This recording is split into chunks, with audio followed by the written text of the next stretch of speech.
Ô, gente, só pra avisar aqui, eu vou compartilhar minha tela também, né? Por caso dê limite aí, vocês também consigam ver, então pode assistir na minha transmissão. Vocês estão me ouvindo aí, gente? Estamos. Não estou ouvindo vocês. Marcelo? Alô,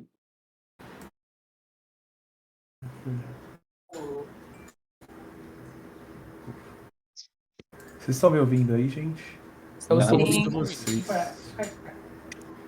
Joga ele numa sala e volta pra ver. Não estou ouvindo vocês. Espera aí, deixa eu ver se... Acho que mexeu alguma coisa aqui nos meus fones, gente. Ai, ai. O fone tá ligado. Ah, tô ouvindo vocês agora. Espera aí, vocês estão me ouvindo de boa, gente? Sim. sim. Ah, tinha dado algum problema aqui que eu acho que ele trocou sem querer o áudio. É normal. O Discord acontece muito disso. Ah, entendi. Então tava me achando aqui, agora eu me achei. Eu tava escrevendo mensagem aqui no seu PV e você falou que conseguiu. Ah, então tranquilo, já tá resolvido já. Mas ele mudou sozinho aqui, mas beleza. Agora vocês estão me ouvindo, vocês estão vendo minha tela, certo, gente? Isso? Boa. A não ser que tenhamos pessoas aqui que não estão vendo a minha tela por qualquer motivo que seja. Mas de qualquer forma, vou tentar explicitar o máximo que eu puder aqui das informações. Agora, deixa eu fazer o seguinte. Você sabe onde que eu consigo desligar o áudio aqui? Que toda hora, quando alguém manda alguma mensagem, alguma coisa, ele fica pipocando uma mensagem aqui no meu ouvido. Eu queria desabilitar isso. Porque senão eu vou ficar doido aqui com vocês, gente. Você Aí, pode clicar com o botão direito ali no ícone do servidor. deixa E eu aí tem ver ali aqui. configurações de notificação. Aí você pode colocar em nada. Vamos ver. O ícone do servidor. Onde estás?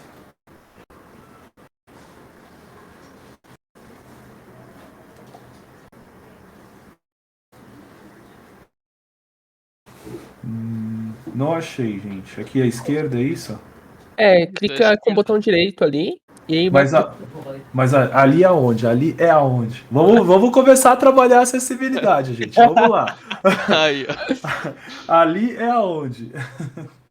Cara, na esquerda, onde tem os canais de voz, Tô à vendo esquerda dos aqui. canais de voz tem os ícones dos servidores que você tá. Ah, E aí beleza. tem a logo da Achei. tribo ali. Ah, Pode- boa. Agora sim. Achou? Beleza. Achei. É onde que vocês falaram igual a silenciar servidor até eu ligá-lo novamente ou não? Não, aqui eu desligo tudo, né? Configurar notificações. Notificações. Aí pode colocar em nada ali, eu acho que. Nada. Pronto, agora sim. Agora eu acho que vai. Beleza. Bom, por enquanto eu não tô ouvindo. Vamos ver. Acho que sim. Porque toda hora eu tava pipocando aqui e aí ficava ruim. Agora tá tranquilo. Agora eu acho que eu não tô ouvindo mais ninguém. Boa. Beleza, gente. Então vamos lá, vai. Vamos começar então. É o seguinte, eu fiquei bastante na dúvida aqui para passar. Primeiro, eu já vou me apresentar oficialmente, tá? Aqui, mas assim, eu fiquei na dúvida entre o que eu iria apresentar aqui para vocês hoje, porque tem muita informação. E aí eu fiquei pensando, né? E como eu vi em alguns comentários da galera falando muito de UI, falei, porra, tá aí. Vou trazer algum conteúdo mais relacionado a UI, mas não vai ser só UI. Eu vou trazer o que? Eu fiz aqui eu mesclei um pouco a palestra que eu fiz no TDC, que acabou de acontecer há 3 semanas atrás, se eu não me engano. E aí eu palestrei lá em duas trilhas. E uma delas foi a trilha de UX. E aí eu trouxe esse tema. Não perca tempo com design inclusivo, continue fazendo um design exclusivo. Claro que isso é uma provocação e uma ironia, né, gente? Eu não estou dizendo para ninguém fazer design exclusivo, muito pelo contrário.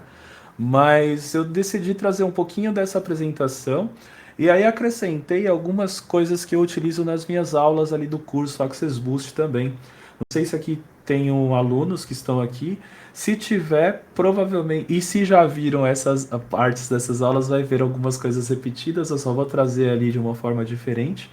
mas eu acho que tem a ver ali com essa questão do UI. E também tem um pouquinho aqui relacionado ao que? A gente entender design de interação na essência. Porque temos coisas que fazemos no UI, no visual das interfaces, que é muito relacionado a coisas que a gente entende como um padrão, e aí a gente replica esses padrões. Basicamente é o que acontece num contexto geral. Só que às vezes a gente replicar padrões não significa que nós estamos replicando padrões corretos e ideais, né? Significa apenas que nós estamos replicando um padrão, mas há uma diferença entre este padrão ser o ideal ali do ponto de vista de design de interação.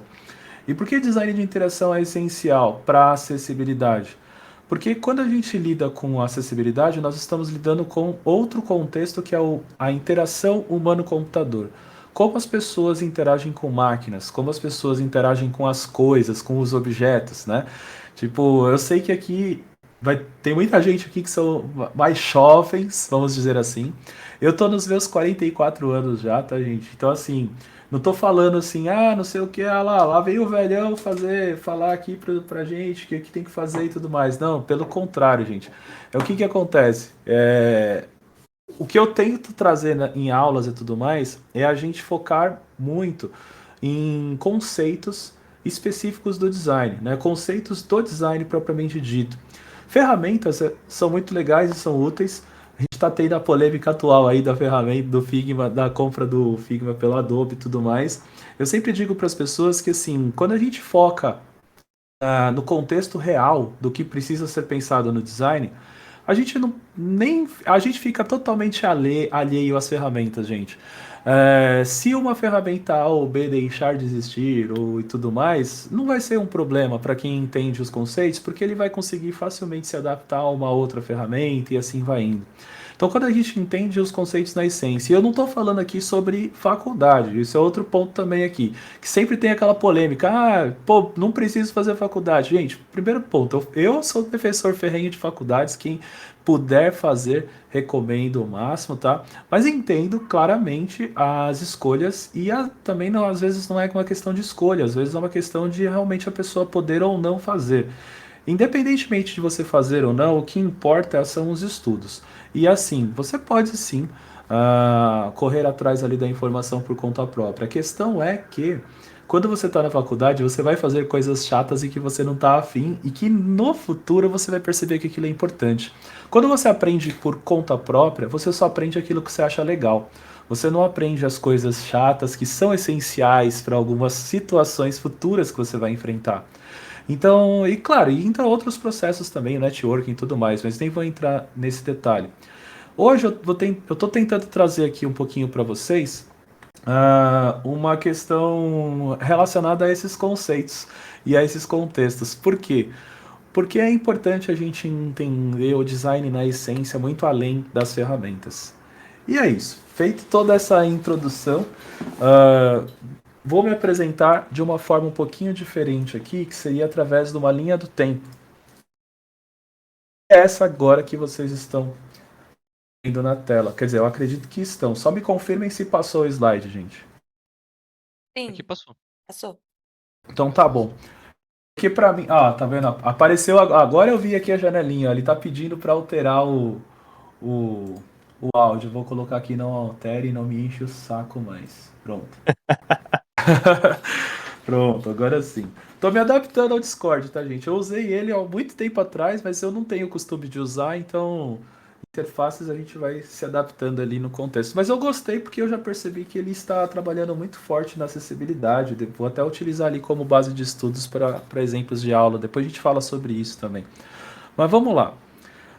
Sou o Marcelo Salles, eu me formei em desenho industrial. Essa linha do tempo eu não vou detalhar ela aqui, tá, gente? Em aulas mais completas, por exemplo, eu dou aula no MBA da FIAP.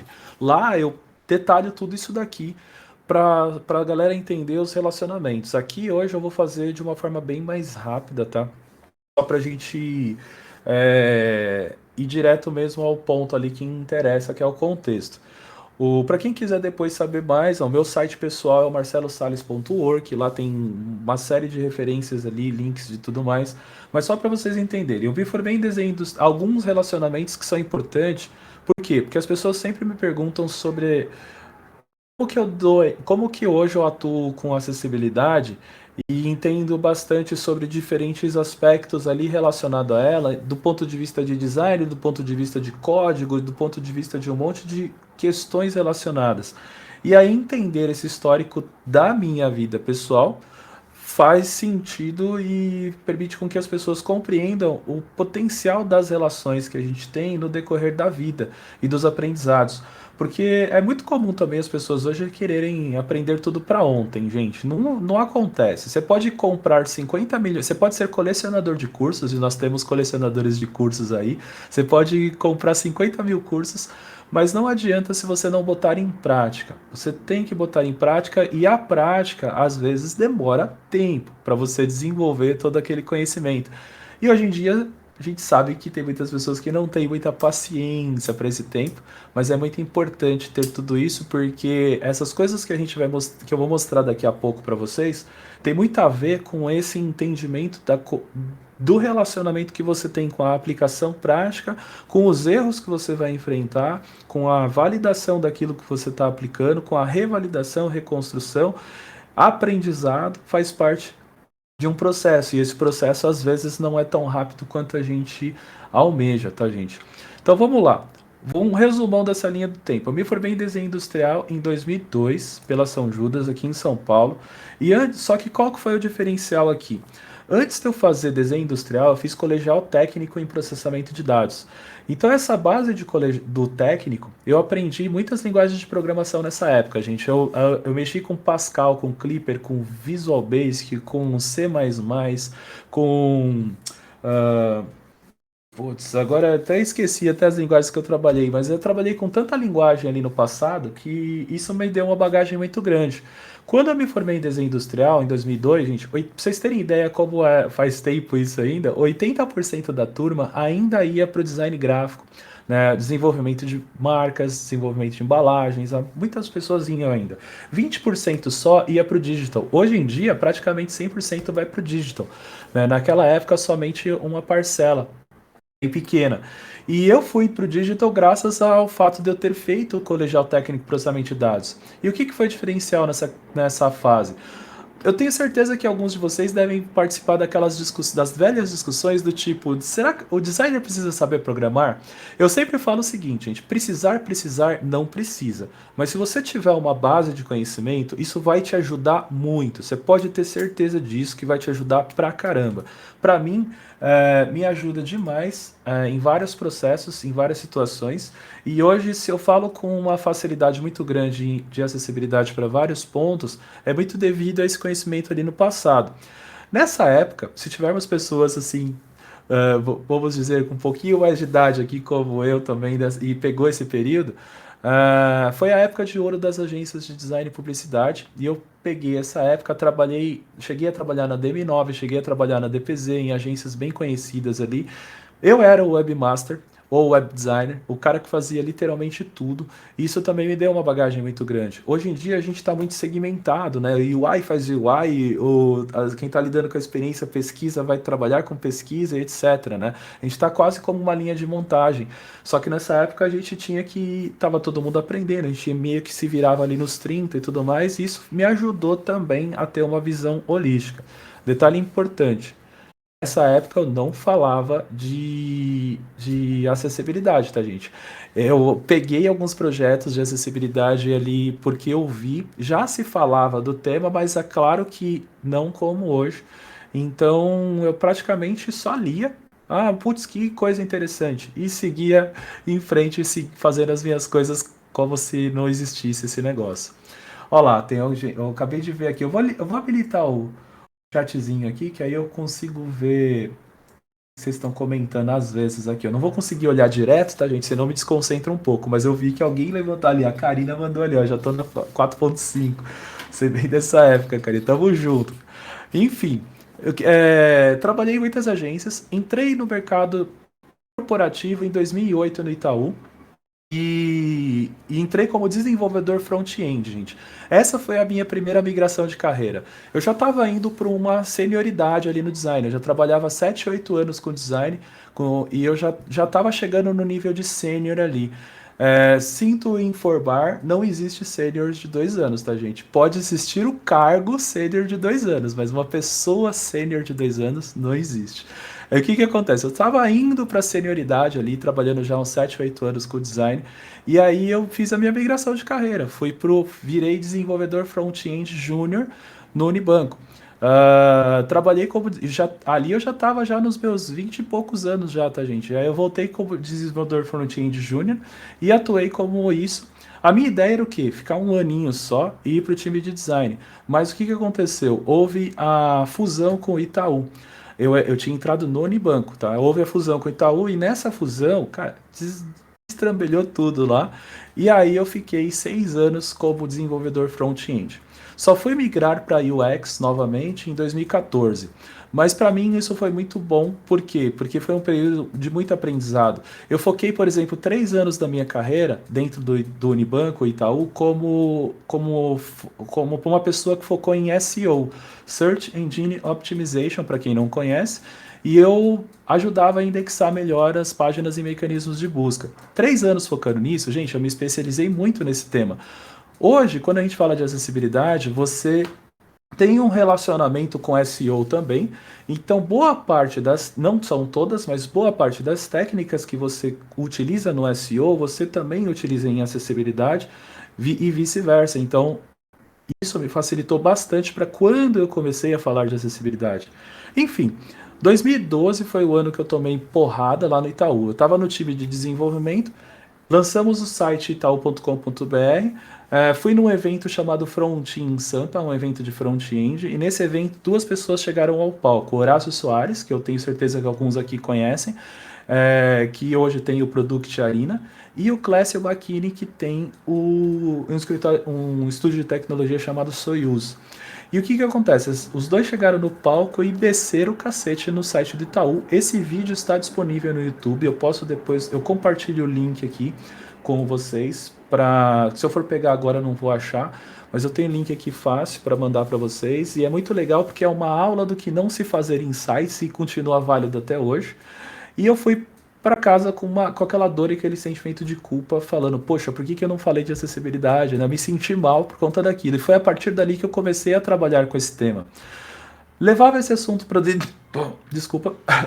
Para dentro. Engasguei aqui. Levava esse assunto para dentro do Itaú, mas não conseguia evoluir com os meus gestores. Tá? Porque a gente não cresce na vida sozinho, ninguém cresce na vida sozinho, a gente precisa de apoio, gente. Seja no ambiente familiar, seja no ambiente de trabalho, você precisa de apoio da gestão. Se você não tem apoio da gestão, você se sente mal. Todo mundo passa por essas fases e comigo não foi diferente.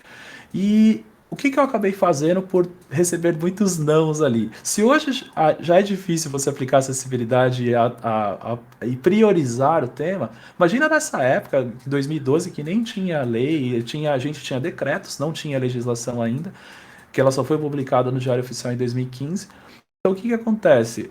Eu aplicava muita coisa na clandestinidade, literalmente falando. Era literalmente clandestino ali, e depois de aplicar, eu mostrava resultados, aí a galera curtia. Poxa, que legal isso que você fez, tudo mais, mas o que eu fiz? Eu fiz por conta própria a inversão dos valores, né? E aí foi daí que eu fui começando a estudar as questões ali de acessibilidade, lá atrás, tudo mais. Anos passaram, migrei para o time de UX 2014, fiz todas as atividades que vocês conhecem ali como UXer, mas qual o diferencial naquela época? Como eu fui com o intuito de levar programação para o time de design também e conceitos de acessibilidade, que eu já estava evoluindo esse assunto, eu criei o primeiro Style Guide com foco em acessibilidade na época do novo Internet Banking do Itaú, que eu estava no time de desenvolvimento. E a galera pirou e tudo mais. Não era o Design System ainda, né? Nessa época a gente não falava o nome, o termo Design System, a gente chamava de Style Guide e tinha alguns diferenciais também. Então eu construí o primeiro Style Guide ali, com foco em acessibilidade já naquela época. Não focava ainda, só comecei a focar 100% em acessibilidade na minha carreira, gente, em 2018, tá? Mais uns 3 e pouquinho anos aí dentro do time de UX, atuando com todas as questões que quem trabalha com UX hoje sabe, pesquisa, toda a análise comportamental, tudo isso eu fui desenvolvendo ali, e mesmo assim eu fui passando questões de acessibilidade.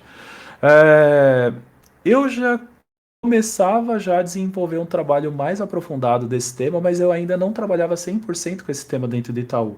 Foi quando eu comecei a ter projetos mais fortes do ponto de vista pessoal, falando de acessibilidade, e eu sempre recomendo isso, tá, gente? Tenham projetos paralelos. Não foquem apenas na carreira de vocês dentro das empresas que vocês estão. Tenham projetos pessoais. Os projetos pessoais te ajudam demais a entender várias coisas que vocês não fazem no dia a dia das empresas, tá? Por quê? Porque o projeto pessoal é seu, você faz do jeito que você quer, sem encheção de saco, então você faz do seu jeitinho. Então tenham projetos pessoais, isso ajuda bastante. Ah, mas Sally, você está falando para eu não descansar. Não, não estou falando nada disso, gente. Cada um vai encontrar o ponto de equilíbrio de vocês, tá? Eu estou falando que para vocês terem projetos próprios, tá? Não dependam apenas das coisas que vocês fazem na empresa, porque através dos projetos pessoais é que vocês aprendem muita coisa. E aí eu desenvolvi os meus materiais e o meu principal material de trabalho de reconhecimento hoje no mercado foi o Acessibilidade Toolkit, que é um material impresso, que não vai dar para mostrar aqui agora por causa do tempo que a gente tem, mas a partir dele que surgiu o guia WCAG.com, que é o que vocês, boa parte de vocês aqui devem conhecer. E o guia WCAG.com, ele nasceu originalmente ali no material impresso. E qual que era o desafio? Eu precisava explicar para designers como era, o que era a tal da WCAG, lá dentro do Itaú, isso. E foi evoluindo esse material, escrevi um artigo bem bacana, esse artigo acabou indo, muitas pessoas acabaram curtindo ele, fiz uma apresentação oficial no TDC, no The Developers Conference do Acessibilidade Toolkit, foi a partir daí que comecei a ganhar visibilidade no mercado, comecei a ser chamado para fazer palestras e um monte de coisinhas assim. Os meus projetos pessoais já estavam dando um foco muito bacana ali, muitas recomendações, as pessoas estavam me procurando e eu estava de saco cheio lá da empresa já, gente, estavam repetindo coisas. Tem gente que já está de saco cheio de 6 meses de empresa, eu estava há 10 anos já no Itaú, tá? E aí o que acontece? Eu comecei a ver muitas coisas repetidas, muitas coisas que estavam... E sempre tem, né? Vai e volta os temas. Eu estava no time de Design System do Itaú, o Voxel, eu estava começando ali junto com o time, e eu falei para minha chefe na época, falei assim, Tati, na boa, tô de saco cheio, as coisas não vão evoluindo como eu gostaria, vou me colocar à disposição do mercado. Ela falou assim, Salles, é o seguinte, quando você voltar... Você vai sair de férias agora, né? Sai, descansa, relaxa. Quando você voltar, você vai voltar focado 100% em acessibilidade. Foi quando meu olhinho brilhou, gente. E a partir dali eu comecei a desenvolver todas as atividades. O que é legal desse ponto, dessa questão aqui? Como eu falei, ninguém cresce na vida sozinho. E dentro de uma empresa é a mesma coisa. Então pensa o seguinte, eu trabalhava com um assunto que eu gostava, eu trabalhava com um assunto que eu, de certa forma, já dominava, e também tinha o aval do meu chefe, diferente lá de 2012 que eu trabalhava na clandestinidade. Quando você trabalha com tudo isso, pô, não tem como você não trabalhar feliz e desenvolver todas as coisas que você precisa desenvolver. E foi a partir daí que eu comecei a ter outro tipo de visão. Eu já tinha uma visão técnica muito grande. Eu comecei a estudar WCAG em 2012, desenvolvi o meu material em 2017. Já foram 5 anos aí de estudos e aplicação. E aí eu desenvolvi e comecei a trabalhar outras áreas. Eu comecei a focar em planejamento, estratégia, negócios, compliance. Então, se hoje eu tenho uma facilidade muito grande de falar de acessibilidade em diferentes áreas e diferentes vertentes, é muito devido a esses relacionamentos e as coisas como foram caminhando, tá?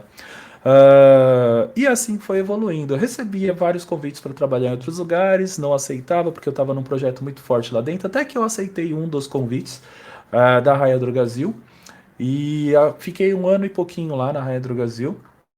desenvolvendo algumas técnicas. Qual que era a diferença? No Itaú eu fui crescendo a minha carreira dentro do Itaú. Na Raia Drogasil eu já fui como especialista de acessibilidade. Então eu meio que eu já peguei muitas coisas que eu já conhecia ali, trazia lá para dentro. Só que aí você pega o seguinte, no Itaú, gente, eu fui evoluindo e as pessoas foram conhecendo o trabalho, tudo foi lindo e maravilhoso.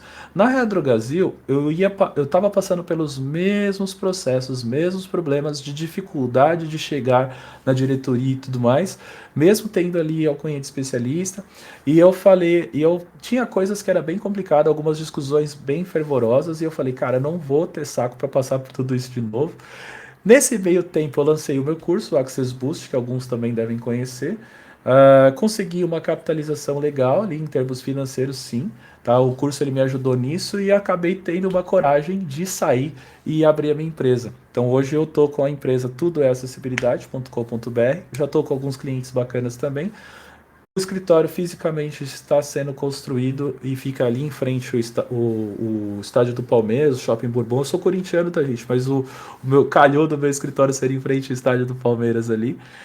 E em breve estará aberto a visitas e com certeza vou fazer várias coisinhas por lá também. Quem sabe até a gente não rola um papo como esse ali de forma ao vivo e tudo mais. Mas isso vai ser para algum momento futuro. Enfim, uma coisa relevante também que eu não contei aqui, lá atrás, eu fui balconista de farmácia, e também trabalhei na central de atendimento do UOL. Coisas que eu recomendo hoje. Quem trabalha com UX, gente, se você tiver a possibilidade de ficar uma semaninha na central de atendimento da empresa de vocês, vocês vão aprender demais, porque vocês vão ouvir reclamação de cliente o tempo todo. Eu trabalhei 1 ano e meio no suporte técnico do UOL, ouvindo reclamação o tempo todo. E por ter trabalhado como balconista de farmácia, isso também me deu uma facilidade muito grande de lidar com o público. As pessoas sempre falam assim, pô, Sally, você tem uma didática muito legal, você consegue explicar muito bem as coisas, você consegue falar, eu tenho essa dificuldade. Aí é o que eu falo para as pessoas, além de eu ter feito isso, de eu ter lidado com o público lá no passado, que serviu de bagagem, eu também fiz teatro, gente. Eu fiz teatro para desinibição. Então, assim, se eu estou misturando um pouco até com algumas dicas de carreira, até procurem os gaps que vocês têm, porque assim, uma coisa é fato, gente. Comunicação é essencial em qualquer área de atuação, em qualquer lugar que vocês forem atuar. Mesmo trabalhando com UI, design, só o foco visual e tudo mais. Se você não souber vender as suas ideias, fatalmente você vai ficar para trás. E aí você sempre vai ficar reclamando que a pessoa não conhece menos do que eu e está lá com um cargo maior do que eu. Porque ele se colocou em evidência. Infelizmente, a vida é assim, o mercado é assim. Infelizmente, tá, gente? Eu gostaria muito também, eu concordo que as questões técnicas estivessem ali na frente de tudo. Mas não é assim que o mercado funciona, infelizmente. Então, assim, tentem focar a carreira de vocês e pegar essas dicas também, assim, para utilizar ali no máximo de coisas que vocês puderem no dia a dia. Comunicação, ó, levantaram a bandeirinha ali, a Laricinha colocou communication. É exatamente isso. Bom, vamos lá agora de fato aqui para a apresentação, que eu vou dar uma corrida e acelerada, porque tem muita coisa para apresentar, mas eu quero ver mostrar uns exemplos práticos e, óbvio, eu quero deixar um tempo aqui para a gente trocar ideias depois, tá? Um pouco da história um pouco de tudo, na verdade, na história do design, tá? Eu sei que tem muita gente aqui que não fez não se formou em desenho industrial, não fez uma formalização oficial ali, uma formação oficial de design. E aí esse é o tipo de conteúdo que você aprende na faculdade e tudo mais. É claro que não aprendi só lá, né? Tem muita coisa ali que são pesquisas e tudo mais. É importante a gente entender essas bases históricas, porque isso ajuda a gente a entender como o mercado, de certa forma, funciona. Entender sobre negócios também ajuda bastante a gente fazer algumas trocas aí com o dia a dia. Quando se fala de acessibilidade, gente, é mais ainda. Por quê? A acessibilidade é uma coisa que poucas pessoas entendem de fato o que é de verdade. E aí você junta o fato das pessoas não entenderem o que é de verdade com as pessoas que só conhecem tecnicamente falando. Então você precisa conhecer a técnica, mas você precisa saber como você apresenta essa técnica para as outras pessoas, inclusive para os gestores de negócios. Então a acessibilidade ela está envolvida em todos os processos. Até, vou dar um exemplo bacana que aconteceu essa semana. Eu conversei com um, um advogado essa semana que ele vai para trabalhar os contratos ali da minha empresa e tudo mais. E aí eu tava tentando explicar o que que eu fazia para ele, que ele perguntou, mas explica seu negócio, Salles. Aí eu falei assim, eu vou explicar do jeito que você vai entender, Brunão. Você trabalha com direito, certo? Então vamos lá. Você trabalha com direito e você trabalha com muitos termos jurídicos que algumas pessoas não entendem. O que que você tem que fazer para as pessoas entenderem? Você não tem que trabalhar com termos mais simples algumas vezes com alguns clientes seus para facilitar o entendimento? Pois é, isso que você está fazendo é acessibilidade. Aí ele, pô, verdade, faz sentido. Vocês entendem, gente? Assim, você entendendo como se comunicar, você consegue se posicionar no mercado de diferentes formas. Então, você consegue ir facilmente ir adaptando a sua explicação daquilo que você conhece para para que se torne de uma forma simples, para que as outras pessoas também compreendam aquela explicação. E aí tudo fica muito lindo e maravilhoso. Acessibilidade é isso. Acessibilidade é comunicação. É como você tornar as coisas mais simples e fáceis para as pessoas compreenderem no todo.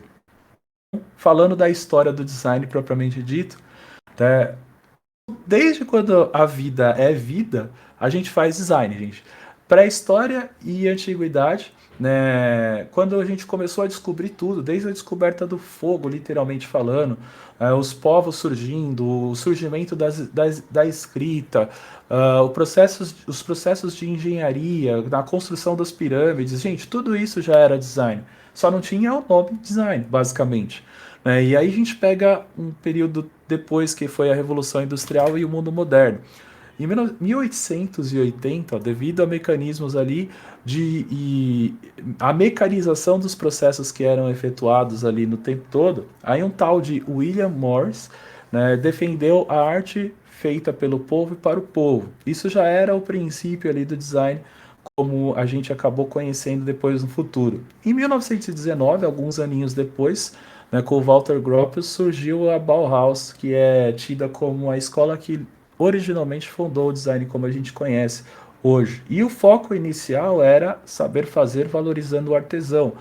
Claro que mercadologicamente isso não se tornou eficaz. Por quê? Porque as pessoas começaram a enxergar o design também como um potencial de negócios, né? E hoje a gente fala muito de design estratégico, muito por conta dessas questões. Design participativo e design thinking, que a gente fala muito hoje, não surgiu hoje, né, gente? Nos anos 70, você já falava ali da participação das pessoas. O design escandinavo, ali na Noruega principalmente, surgiu desde a época dos operários lá que queriam fazer com que todas as pessoas participassem das decisões. Sabe quando a gente fala assim, vamos colocar todas as pessoas ali para falar sobre o produto ou o negócio? Isso era o design participativo dos anos 70. Nos anos 90 ali, a IDEO, que é a que formalizou e tornou conhecido o Design Thinking como nós conhecemos, eles não criaram o Design Thinking, mas eles não tem como negar que foram eles que popularizaram o conceito de Design Thinking. Então, quando a gente lida com o relacionamento de pessoas, a gente está lidando com basicamente coisas do passado. E no Brasil? Né? No Brasil, em 63, houve a primeira faculdade de desenho industrial no Rio de Janeiro, a ESDI, Escola Superior de Desenho Industrial. Nos anos 90, começaram-se as discussões sobre design estratégico e até hoje ainda continua. Ana Luísa Escorel, o livro O Efeito Multiplicador do Design, ele trata muito disso. Né? Como a gente populariza e como a gente utiliza as pessoas e as vozes das pessoas para ampliar a discussão sobre design. Em 1995, gente, 1995 é pouco tempo, tá, gente? É pouco tempo. Pro Brasil, né, isso, né? Houve a primeira iniciativa do Ministério da Cultura para falar sobre design, Programa Brasileiro de Design. E em 2000, o Sebrae tem algumas pesquisas mostrando que só a partir de 2000 foi quando as pessoas, no geral, pessoas não necessariamente designers, né? As pessoas, no geral, começaram a entender que o design era algo realmente relevante e interessante para a sociedade. Gente, a gente está falando de 20 anos atrás, é pouquíssimo tempo. Hoje, a gente está tendo uma dificuldade muito grande de aplicar acessibilidade. E isso vai demorar muito ainda. Por quê? Se a gente ainda está falando de design estratégico e tentando aplicar isso no dia a dia das empresas, né, a acessibilidade ainda está o bebezinho ali engateando, literalmente falando. Vai chegar o momento. A gente já está falando cada vez mais sobre isso. E vai ser natural enxergarmos a acessibilidade como algo estratégico para o negócio também, tá? Quando a gente fala de design inclusivo, que aí vai, agora começa a ter um pouco a ver do que eu quero trazer ali dos exemplos práticos, né? Aqui eu já vou passar bem rapidão, depois eu compartilho esses slides aqui com vocês também, para de alguma forma vocês terem esse contato. Documentações e coisas relacionadas à legislação existem desde 1893, falando sobre questões relacionadas a produtos inclusivos ali para diferentes pessoas e diferentes situações. Alguns marcos principais. Tem uma água aqui que tá, a garganta vai ficando seca. Alguns marcos principais que são o que estão nesse quadrinho do meio aí, tá, gente? A primeira menção, né, uma adaptação relacionada ali a algum produto, no caso, relacionado a uma pessoa com deficiência diretamente, foi em 1794. Agora a gente está começando. Cara, a gente está hoje falando de acessibilidade, mas se você pegar os documentos históricos, há muito tempo já se falava disso, né?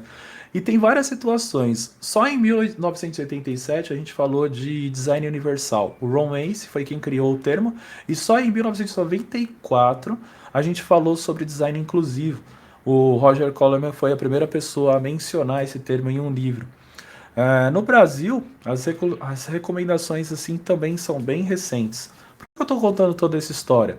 Porque é importante a gente entender essas bases e tudo isso é novo. Por isso que quando a gente fala de acessibilidade, as pessoas ainda não compreendem adequadamente o que é. E a gente precisa de mais pessoas entendendo essas fases anteriores para justamente facilitar a compreensão das novas pessoas que estão vindo aqui. Ô Marcelo. Oi, não está indo aí? Desculpa te Acabei interromper. Ele não tá passando os slides, eu acho. Será que tu consegue parar de compartilhar? Aí, agora passou. Passou? Aí, foi. Então tá com delay aí. O quadrinho do meio é esse marcos principais aí, gente. Eu já ia trocar de slide agora. Ó, já vou trocar. Aí vocês me falam se tá no. Pera aí, vou fazer o seguinte aqui, ó. Deixa eu. Parar de transmitir. Transmito de novo. Vamos Aqui ver. tava falando um pouco sobre história ainda. Tava naquele slide lá. Entendi. Vê agora. Vê se agora tá no slide usabilidade versus acessibilidade. Isso. Aí, agora tá certo. Então vamos lá. Ó, eu vou falar assim, ó. Mudei de slide. Aí se não mudar, vocês me falam que a gente vai dando um jeito aqui, tá? O que acontece? Agora, usabilidade versus acessibilidade.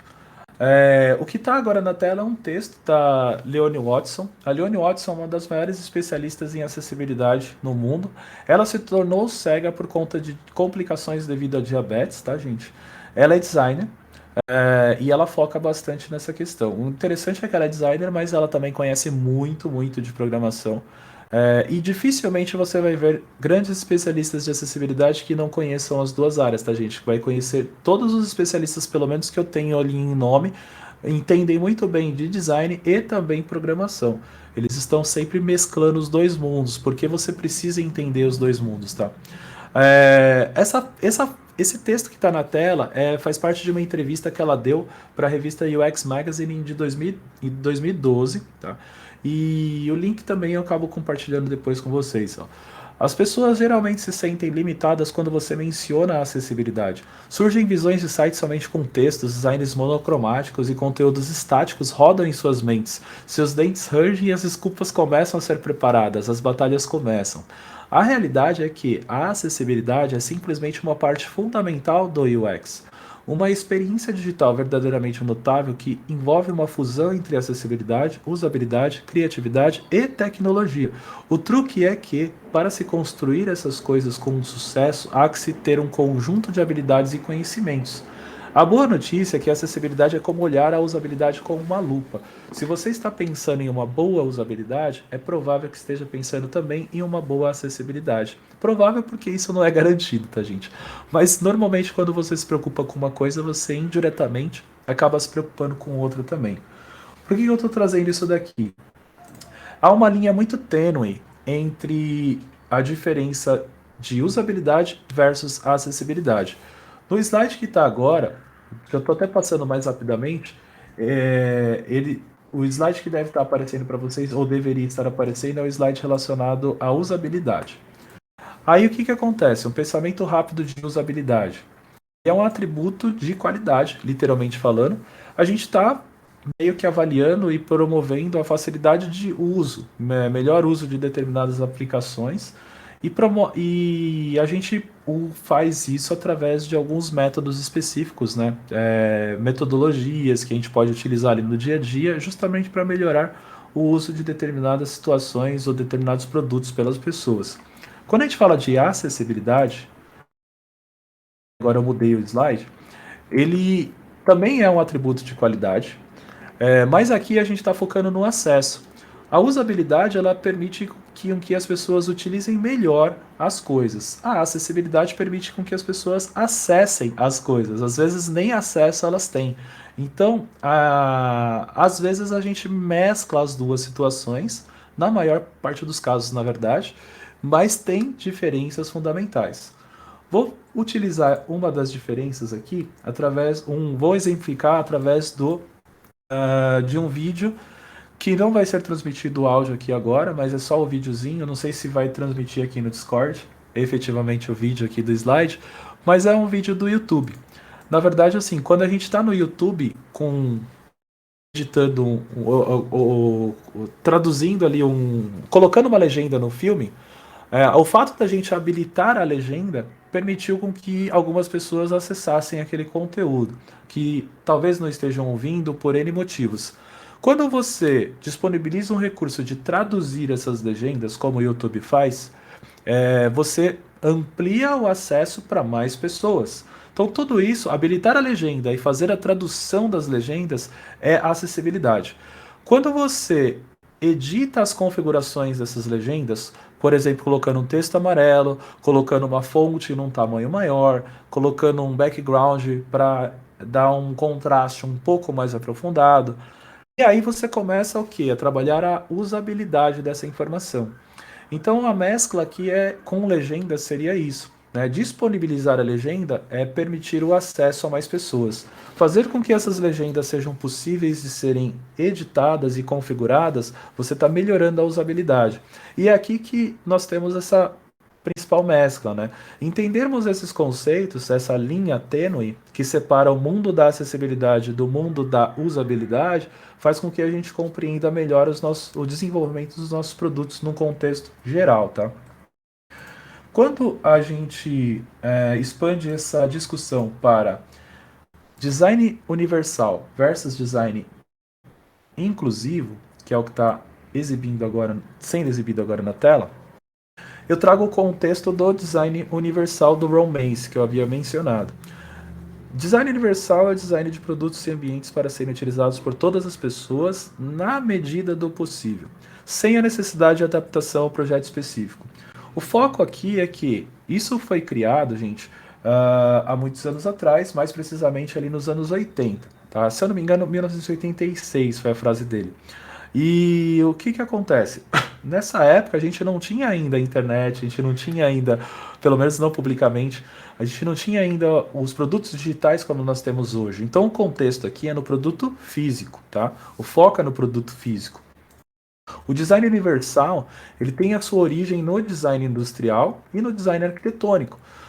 E parte do princípio de que você cria algo e esse algo se adapta a diferentes situações. O velho exemplo da rampa, que vocês já devem ter ouvido falar. Uma rampa serve para as pessoas que estão utilizando uma cadeira de rodas, também servirá para uma pessoa que está com um carrinho de bebês, também servirá para uma pessoa que está com um carrinho de supermercado, e assim vai indo, tá, gente?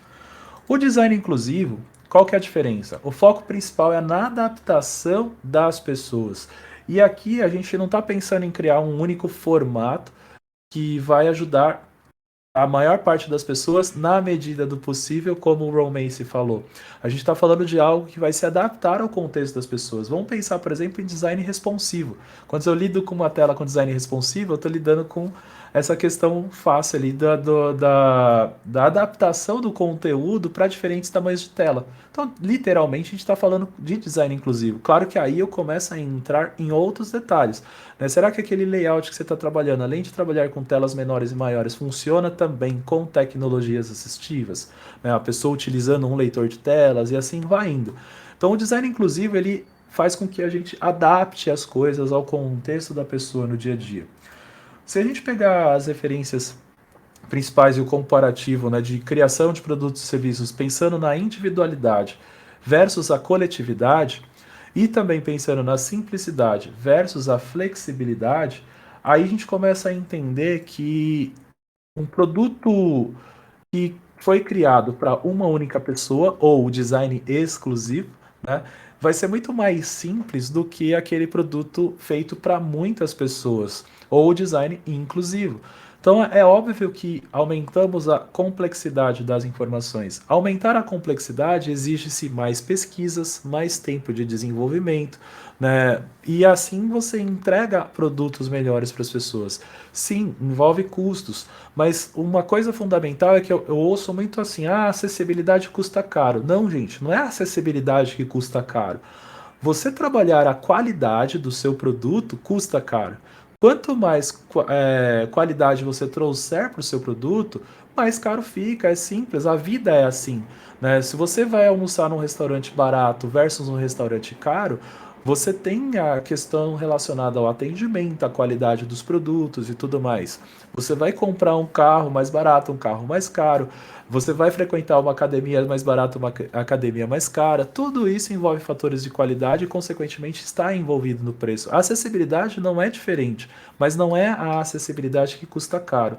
Isso é muito importante vocês trazerem no discurso do dia a dia, porque vocês vão ouvir muito disso. Pô, fazer acessibilidade custa caro. Não, não, opa, volta atrás. Não é acessibilidade que custa caro, são os processos para tornar o meu produto mais com maior qualidade que vai custar caro no processo. E aí, a gente entra no conceito do design centrado no ser humano. Tenho certeza que vocês já ouviram falar, né? Ah, vamos colocar o usuário no centro. Gente, será que vocês estão colocando verdadeiramente todos os usuários no centro? Todas as pessoas no centro, né? Esse aqui é o centro que a gente fala, né? Todas as pessoas no centro. Mas essa é a realidade. Nós temos o centro. Não sei se está alterando aí para vocês. Alterou? Alterou. Aí Eu agora tô, foi. eu Ei, tô Marcelo, acompanhando aqui. Oi, pode falar. eu acho que quando tu clica fora da janela do slide, ele para de. Ele trava? Ele trava. Tá. Tá bom. Eu vou fazer o seguinte então, gente. Assim, eu não vou ver mais as mensagens de vocês. Eu vou minimizar a janela aqui, tá? E vou ficar só com os slides. Aí já era. Aí não vai. Eu não vou confundir mais aqui os cliques, mas eu não vou poder acompanhar mais as mensagens de vocês. Eu vou ficar só por fora aqui. E eu vou dar uma acelerada, porque assim, eu sei que eu tô correndo aqui, mas teoricamente tem 5 para as 8, a gente vai expandir um pouco mais aqui, tá, gente? Só me fala assim, quanto tempo a gente tem? Eu ia dizer, pela gente, Marcelo, o tempo é contigo, tá? Pode Ah, ficar é? aqui até meia-noite se quiser. Bem Não, tranquilo. eu não posso ficar até meia-noite, mas ó, gente, a gente vai. Porque eu quero mostrar. Aqui assim, eu tô passando a parte conceitual de tudo, mas eu vou chegar nos exemplos que é onde vocês vão gostar de verdade. Eu sei que todo mundo gosta de exemplo, essa é a real, tá? E aí, vamos combinar então mais uma meia horinha aqui, tá? Pelo menos até 8h30. Fechou? Bem tranquilo. Umas 8h20 por aí. É o que a gente vai ficar. Então vamos lá. Aí o que que acontece? Aqui a gente tem. Então, ó, não vou ver mais as mensagens de vocês, eu vou só olhar aqui os slides. Então, cliquei fora. Pronto. Ah, esse é o centro na realidade. Então a gente tem o centro e a gente tem muitas pessoas fora do centro, né? O que acontece aí no dia a dia dos processos. O que deveria acontecer é isso. Só me confirma se mudou o slide agora. Mudou? Sim, tá mudando. Apareceu uma bola grandona com todo mundo dentro dele, Uhum. uma bolha. Então, beleza, é esse aí mesmo. Deveria ser assim, deveria todas as pessoas de fato estar no centro. Só que, na realidade, gente, acontece isso. São bolhas, né? Cada um está na sua própria bolha no dia a dia. A gente precisa fazer o quê? Estourar as bolhas para fazer com que as pessoas fiquem verdadeiramente no centro. Porque enquanto a gente não está colocando todas as pessoas no centro, a nossa frase deveria ser: vamos colocar algumas pessoas no centro? Essa deveria ser a frase normal, tá? Relacionado a esse ponto da centralidade do usuário, tem um livro muito bom que aí eu vou passar algumas dicas também aqui agora, que é o seguinte, é o Mismatch. Essa foto ela é minha mesmo, o livro está aqui do meu ladinho, da Kate Holmes. A Kate Holmes, ela trabalhou na Microsoft e ela trabalha com inclusão e diversidade. E eu peguei esse trechinho do livro dela que é muito bacana, tá? Não tem em português, infelizmente, tá? O livro só tem em inglês, tá, gente? A exclusão não está atribuída apenas entre grupos sociais. Embora todos nós experimentemos isso em nossas vidas, algumas comunidades de pessoas são marginalizadas de diferentes maneiras e por longos períodos de tempo. Um designer me confessou que gostaria de aprender mais sobre deficiências, mas que o tema diversidade com o qual ele mais se importava era o gênero. Por que ele sentiria a necessidade de escolher um e omitir o outro? O que é relevante aqui dessa frase, gente? É humanamente impossível nós nos concentrarmos em todas as causas. Ninguém vai conseguir se concentrar ou conhecer todas as causas. Por isso que as pessoas acabam focando na sua própria bolha, porque você está focado no seu conteúdo, naquilo que você mais domina, naquilo que você mais defende ou que você conhece mais. Basicamente isso. Eu posso ter empatia, eu posso ter alteridade para outros temas? Claro que posso, mas conhecer de verdade, você não vai dominar todos os temas, tá? Então é importante a gente ter essa compreensão de que sozinhos nós não vamos conseguir evoluir. E o design, inclusive de UI, tem a ver com isso. Por quê? Porque quando você monta uma interface, você tem que trabalhar com conteúdos, e às vezes esse conteúdo não é você que está montando a tela, que está criando. Você tem que ter esse relacionamento. E o conteúdo, será que o conteúdo eu estou trabalhando com uma inclusão adequada para todas as pessoas? E aí começam esses relacionamentos. Por quê? Porque pode ser que a pessoa tenha um foco maior em uma coisa e não tenha um foco em outra coisa. E consequentemente você vai ter esses problemas aí de comportamento e de conversa ali no dia a dia. O design centrado no ser humano exige de fato compreender como os humanos se comportam. E agora vamos começar a falar dos exemplos propriamente dito. Aliás, um pouquinho antes dos exemplos, ainda tem um pouquinho de teoria aqui ainda. Vamos falar de affordance. Tenho certeza que todos vocês aqui já devem ter ouvido falar de affordance.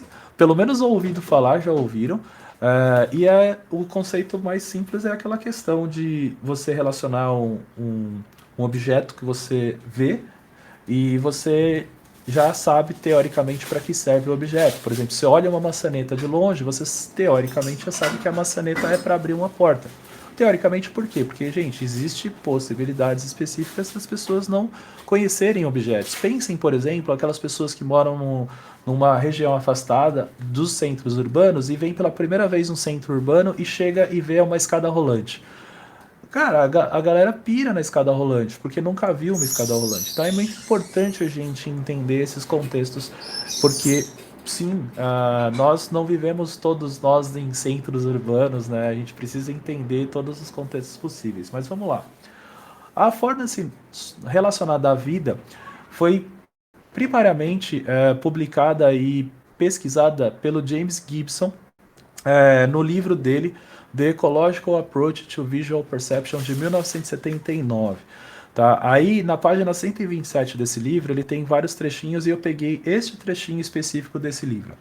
Talvez a composição e o layout das superfícies constituam o que elas oferecem. Se for assim, percebê-los é perceber o que eles oferecem. Esta é uma hipótese radical, pois implica que os valores, guardem essas palavras que estão destacadas aí na tela, implica que os valores e significados das coisas no ambiente podem ser percebidos diretamente. O James Gibson estava falando de animais no ambiente da natureza. E há um comportamento padrão, tipo, quando o animal está com sede, vai buscar água em determinado lugar e tudo mais, e nessa ele identificou, né, que os animais sabem para que servem as coisas de acordo com a percepção ali das situações. E pesquisa, observação e etc. A affordance no design foi trazida pelo Don Norman. né? Então a gente conhece bastante o Donald Norman. Espero que vocês conheçam. Espero que não tenha ninguém aqui que não conheça o Don Norman. Acho que todo mundo deve conhecer. Mas ele criou o livro O Design do Dia a Dia, né? Então acho que alguns de vocês já devem ter lido. O Design do Dia a Dia vale muito a pena. Só que temos um problema aqui. O livro Design do Dia a Dia, que está na sua versão em português, que está aqui inclusive na minha mão, eu estou com os dois aqui na minha mão, o em português e o em inglês. O português, ele é de 1988, tá? Ele criou o conceito do Affordance para o mundo digital e para o mundo do design, e ele trouxe esse contexto aqui, ó. Affordances fornecem pistas fortes para as operações das coisas. As placas são para empurrar, os botões são para girar, slots são para inserir coisas, bolas são para arremessar ou quicar. Quando as affordances são aproveitadas, o usuário sabe o que fazer apenas olhando. Nenhuma imagem, rótulo ou instrução é necessária. Percebam, guardem essa informação, tá? Isso é o que nós temos no livro Design do Dia a Dia em português. Ocorre que, em 2013, alguns aninhos depois, o Don Norman atualizou o livro dele, tá? E a versão em inglês atualizada traz um contexto diferente, coisa que a versão em português não tem. Então nós temos um problema das pessoas que estão estudando apenas a versão em português por não ter esse relacionamento com essa atualização. O próprio Don Norman atualizou o livro dele e aí ele trouxe o conceito de significantes. Lembram que o James Gibson lá atrás já tinha falado sobre a questão dos significados das coisas ali. Então o que o Norman atualizou, né? Ele falou assim, ó, a frase que está em amarelinho no meio da tela. Infelizmente, o termo affordance foi utilizado de maneiras que não tinham nada a ver com a original. Aí ele trouxe uma outra frase nessa mesma atualização. No design, significantes são mais importantes que as affordances, pois comunicam como usar o design. Por que isso, gente? Porque nada é óbvio para todo mundo. Simples assim.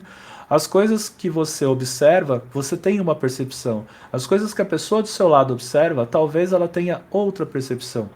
E isso é muito importante, que é o que nós chamamos de affordance percebida, e tem uma diferença muito grande nisso.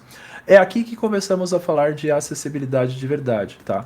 A acessibilidade, ela é possível quando nós percebemos as coisas, e esse perceber vem de visual, vem de algo aural, né? Quando você ouve alguma coisa.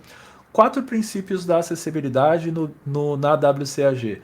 Perceptível, operável, compreensível e robusto. Quando você tem as coisas perceptíveis, fica muito mais simples de você trazer o contexto da acessibilidade. O contexto da Norman Dohr. Norman Dohr, tenho certeza que muitas pessoas aqui já enfrentaram esse dilema aí do Charlie Brown e da Paty Pimentinha aí na tela. Tá, que é a porta que você olha e você puxa, mas na verdade era para empurrar e vice-versa, tá? Essas portas são muito comuns aí no dia a dia da gente. Vamos pegar outros contextos. Olhando essa maçaneta que está na tela para vocês, só olhando a maçaneta, vocês sabem se eu preciso abaixar ela ou empurrar ela para cima para abrir a porta? Aí vocês vão falar assim, Salles, pô, é óbvio que é para baixar. É óbvio, depende. E se a pessoa instalou essa maçaneta de forma incorreta e puxa para cima? Eu já peguei portas que você puxava para cima porque houve uma instalação incorreta. E às vezes é o contexto cultural ali do lugar também de puxar para cima. Você não vai entender. Você só vai saber se é para baixo ou para cima mesmo quando você chegar e botar a mão na porta. Aí você tem certeza. E essa daqui? A gente vira para a direita ou vira para a esquerda? Aqui tem um detalhe interessante. Você fala assim, óbvio, é para dentro, né, para a porta. É óbvio desde que também não tenha sido construída ali de uma forma incorreta, né? E as construções que é o problema, porque eu já vou chegar nas interfaces digitais e a gente tem muita coisa construída de forma incorreta. Aqui a gente tem as alças de uma porta e pelo formato da alça a gente supõe que seja um bar, porque ele tem formato de uma caneca, né? E aqui tem um detalhe, eu empurro ou puxo, né, a porta? O que eu tenho que fazer? Só olhando essa imagem, você não sabe se tem que empurrar ou tem que puxar. Você vai ter que chegar na porta e fazer a tentativa e erro, literalmente falando. Nas nossas interfaces digitais, gente, a gente faz muita tentativa e erro. Vocês talvez não percebam o que vocês fazem. fazem isso, mas pode ter certeza que vocês devem tocar na tela do celular em vários pontos da sua tela, imaginando que aquilo tem uma ação. E por que acontece isso? Porque você não tem certeza. E por que você não tem certeza? Porque não ficou óbvio o suficiente devido à forma como aquilo foi desenhado. Quando se trabalha com UI design, a gente tem que prestar muita atenção nas características visuais daquilo que a gente está encontrando. Eu encontro problema, gente, em quase todos os lugares. Quase todos os lugares que eu instalo um aplicativo novo, aí eu já vou testar, eu já falo, putz, podia ser assim e tudo mais, mas enfim, vá seguindo o jogo. E por que acontece isso? Porque nós replicamos padrões de outros lugares, de outras pessoas, sem buscar as ideias originais dos contextos, tá? Pull and push. Aqui nós temos um falso cognato, tá? Para quem não sabe ainda ali, ou para quem sempre confunde como eu, né, pull é puxar, push é empurrar. Só que aqui nós temos o falso cognato, porque o inglês confunde nessa situação. Quando quem já foi para fora do Brasil e ficou tentando abrir essas portas, com certeza aí ficou também confuso.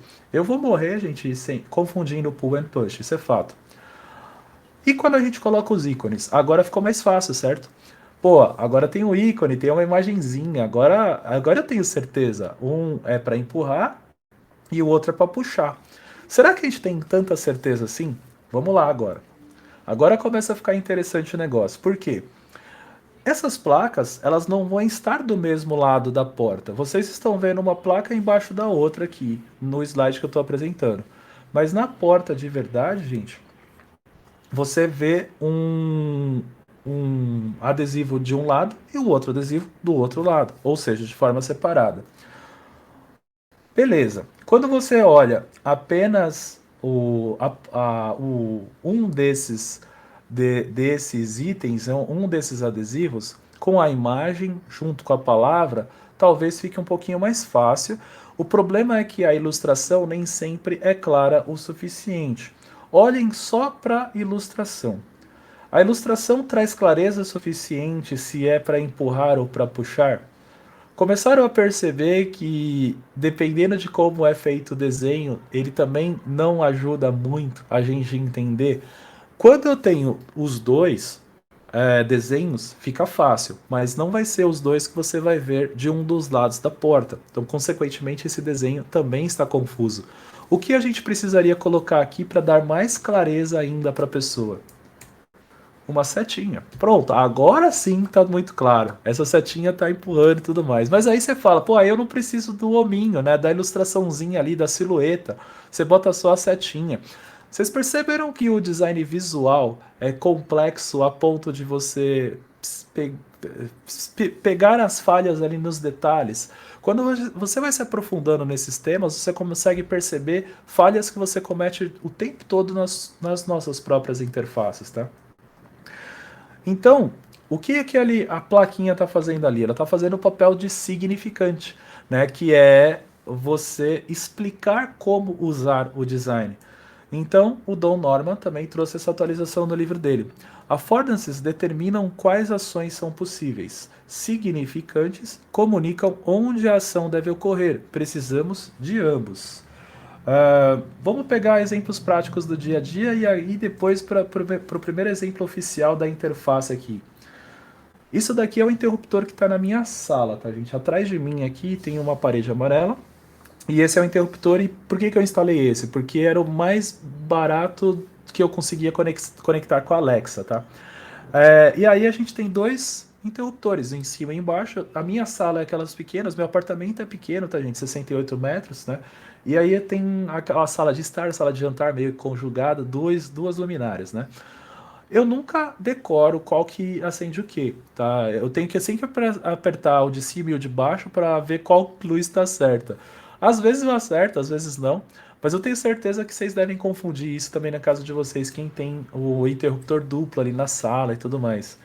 Nesse cenário, como eu posso resolver o problema? Pronto, tá aí a resolução. Coloquei um significante abaixo dos itens do interruptor. Sala de estar, sala de jantar. Viram que o texto torna claro? Eu tenho certeza que alguns de vocês já devem estar associando e pensando alguns elementos de uma interface aonde se encaixaria esses itens aqui. Então vamos ver o primeiro deles. Só para eu ter certeza, gente, vocês estão acompanhando o slide aí da boa agora? O slide é o exemplos de algo patronizado em apps? É isso que está escrito aí para vocês? Sim, isso mesmo. Beleza. Então tá jóia. Só pra saber se não tá dando delay aqui. Senão não adianta muito eu falar e o timing tá errado. Vamos falar de tab bars, gente. Tab bars de aplicativos, tá? Essa tab bar aqui é bacaninha, é do mercado financeiro, de um banco famosão aí, ou o tom é laranja. E aí você tem ali os ícones junto com as suas labels, ou as suas literais, ou, no nosso caso aqui, para explicação, os nossos significantes, tá? Extrato, transações, serviços e ajuda. Se eu removesse os significantes ou essas labels, os ícones seriam suficientes para a gente compreender as ações? Aquele ícone traz clareza de que se trata de um extrato? Aquele ícone do cifrão com os raiozinhos ali do lado, ali, traz clareza de que se trata de transações? Aí a gente começa a complicar um pouco, né? Agora vamos ver outro. Esse aqui já é um pouco mais complicado. Esse não tem as literais ou os significantes, né? Então, esse também é do mercado financeiro. A gente tem uma casinha ali. A casinha é meio que unânime, né, gente? Voltar para casa, ou página principal, tela principal. Então, a casinha realmente acaba sendo um ícone muito comum. O cifrão já não dá certeza do que vai fazer. E eu tenho também os cartões ali do lado que dá para entender que eu vou acessar a minha carteira, alguma coisa do gênero, mas eu não sei, só vou saber quando eu clicar de fato. Esse outro aqui também é do mercado financeiro, bem conhecido. A gente tem a mescla. A gente tem botões, ícones com as literais. Temos o QR Code ali no meio, que eu não sei necessariamente para que serve. Eu só vou saber se eu clicar nele. É para eu pagar, é para eu receber, enfim. A gente tem que ter, só vai ter certeza quando eu utilizá-lo. E aí você tem as informações dos outros. Aí a gente vai para as redes sociais. Esse aqui é um aplicativo bem utilizado. A gente tem os ícones sem as labels. Esse de baixo, ele já é um pouquinho mais conhecido do que o de cima, pelo menos para quem usa ali. No item do meio a gente tem um botãozinho de play para justamente acessar talvez vídeos. Do lado dele tem uma sacola, ou que parece ser uma sacola. E aí do lado tem a imagem de perfil, aí você tá fácil, né? Pô, tem a minha foto, eu não tem como errar que aquilo ali é o perfil. E esse de baixo também ele fica fácil por conta das labels, mas uma delas em especial indica claramente qual que é, né? Tem o vagas ali na última pastinha ali. Aí a gente tem outros, né? Esse daqui é também famoso. Então a gente tem ali o hoje, jogos, apps, arcade, buscar. E temos um que também está muito claro aqui. Esse dá para falar que é do PlayStation facilmente, né? Porque tem o logo do PlayStation ali. E por que eu gosto desse? Porque ele é lúdico e ele tem a ver com a tematização de games, né? Então, ó, eu até deixei um videozinho. Roda enquanto eu tô passando pelos itens, ele vai movimentando. Óbvio que este formato não ficaria bacana no mercado financeiro, ali no banco laranja lá de cima, ali, por exemplo, mas para o mundo dos games faz todo sentido. Antes de eu mostrar o que é o que aqui, vocês conseguem arriscar, gente? Qual que é aquele primeiro que tá laranjinha ali? Vocês sabem de qual que é? Alguém quer arriscar? Itaú. Itaú, tá fácil. Essa foi fácil, hein? E o debaixo do Itaú? Alguém arrisca? Ó, Ninguém é? eu não vou mentir pra você, tá, Marcelo? Eu acertei porque eu li no chat. O pessoal mandou PayPal ali, ó. Ah, é PayPal, é PayPal. O debaixo do PayPal. O Ó, Mercado Pago ali. Mercado Pago, é isso aí. O debaixo do Mercado Pago. Isso é fácil para quem tem iPhone. A galera botou Apple Store ali. App Store, exatamente. A de cima, lá em cima, o primeiro da direita, do lado do Itaú. Aí. Twitter. Twitter. E o de baixo? Ah, esse ali eu não O sei. Instagram. É do Instagram. Instagram, aí o de baixo é do, já falei, do LinkedIn. É isso. Mas vocês perceberam que a gente tem um padrão, mas não tem um padrão? A gente fala muito de padrões, certo? O design ele exige padrões, né? A gente precisa dos padrões para facilitar essa comunicação. Mas as tab bars, vocês já perceberam aqui, não tem necessariamente um padrão. Agora, o ponto essencial aqui é que as literais, as labels ou os significantes, gente, faz uma diferença enorme na compreensão da informação. Espero que vocês que desenham interfaces não desenhem jamais na vida de vocês uma tab bar sem label, tá? E se desenharem, eu vou puxar o pé de vocês em algum momento nessa vida, pode ter certeza disso. Porque a gente precisa das labels justamente para mostrar o que elas fazem, para que elas servem, né? A acessibilidade tem a ver com isso. Então, quando eu falo a acessibilidade não é só sobre leitores de tela, gente. A acessibilidade tem a ver com a informação prática naquilo que a gente está transmitindo para as pessoas. Vamos para um outro exemplo prático aqui, que agora eu vou dar uma acelerada mesmo, porque senão eu me empolgo, começo a explicar várias coisas aqui. E esse exemplo aqui é muito legal, que é o seguinte, vocês não vão ouvir, infelizmente, a transmissão do áudio, mas eu vou simular o leitor de telas para vocês, tá? Aqui nós falamos do olhinho aberto e do olhinho fechado. Isso é eu estou preparando um vídeo completo no YouTube para liberar. Eu tenho uma aula gravada no meu curso já, tá, gente? Mas eu vou liberar um vídeo no meu canal lá no YouTube explicando detalhadamente e já tem parte do que eu estou explicando aqui para vocês. Mas se vocês quiserem utilizar nas discussões aí internas de vocês, eu tenho certeza que alguém aqui já passou por essa discussão. Eu já passei lá no Itaú lá atrás. E eu, por conta dessa discussão, fui me aprofundando e tudo mais, e hoje eu utilizo isso daqui em sala de aula. Olhinho aberto, olhinho fechado. Né? Como eu transmito uma informação nessas situações, quando eu tenho um íconezinho só? Design de interação, gente, é simples. A interação, ela será executada. É tão simples quanto isso. Pensem no seguinte, botão de play e pause de um player de vídeo. O botão play, ele está lá porque o vídeo está parado. Então você vai clicar no play e o vídeo vai rodar. Né? Aí esse vídeo rodando, ele muda para pause. O que vai acontecer? Você vai pausar. É fácil, é fácil. E por que diabos até o Nubank erra a porcaria de um olhinho como esse? Tá? Porque o Nubank está mostrando o olhinho aberto e o saldo tá sendo exibido. Gente, o olhinho deveria estar fechado. Por quê? Porque você vai ocultar o saldo. É tão simples quanto isso. Mas eu vou explicar aqui detalhadamente e vou mostrar a literatura, inclusive, onde vocês podem pesquisar isso em design de interação na essência, tá? Tem um videozinho que vai rodar agora e vocês não vão ouvir por causa da transmissão aqui, não vai transmitir áudio, mas eu vou simular o leitor de telas para vocês. Na parte inferior da tela vai aparecer como se fosse a transcrição do leitor, e eu vou falando ao mesmo tempo aqui, como se fosse imaginem que eu sou o leitor de telas a partir de agora. Liguei o leitor ali, VoiceOver ativado.